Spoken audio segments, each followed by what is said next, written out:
Good afternoon, everyone. For the second time in 2 weeks, the Security Council has convened to discuss Russia's unprovoked military threats against Ukraine.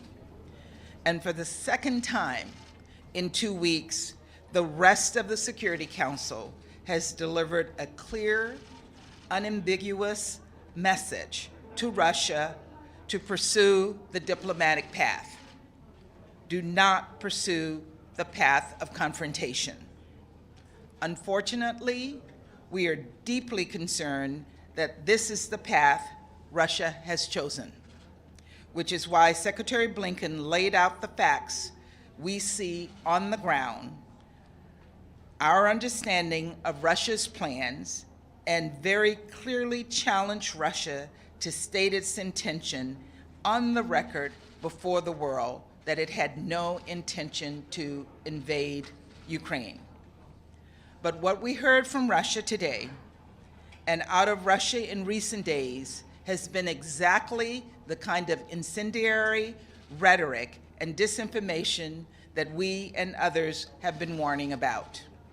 Just this week, the Russian Duma recommended the Kremlin formally recognize as independent states those parts of the Donbass currently controlled by Russian proxies.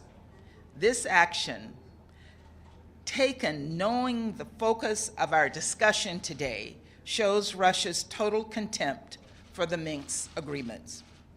Political resolutions to year-long conflict cannot happen at the barrel of a gun.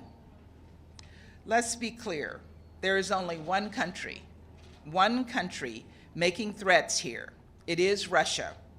There's only one country with 150,000 troops on the border poised to attack, and that country is Russia.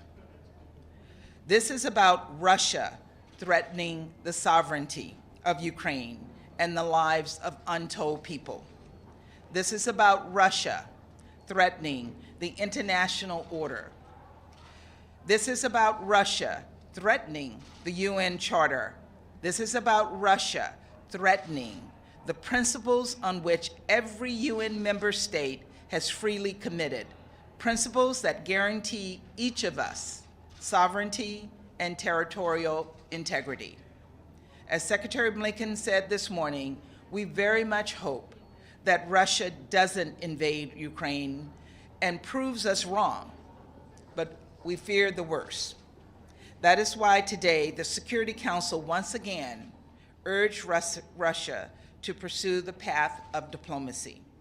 And it is why, as the United Nations addresses this crisis in the coming days, every single UN member state has a stake and must stand with Ukraine to defend the UN Charter. There is too much at risk for anyone to sit on the fence.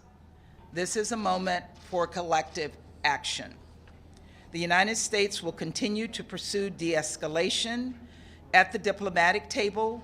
So will Ukraine, and as you heard, our European partners, our NATO allies, the Security Council, and all of us here at the United Nations who are committed to the principles of the UN Charter. We are, as Secretary Blinken made clear this morning and President Biden said earlier this week, prepared for anything. But we will do everything possible to pursue the path of peace. Thank you very much. Ambassador,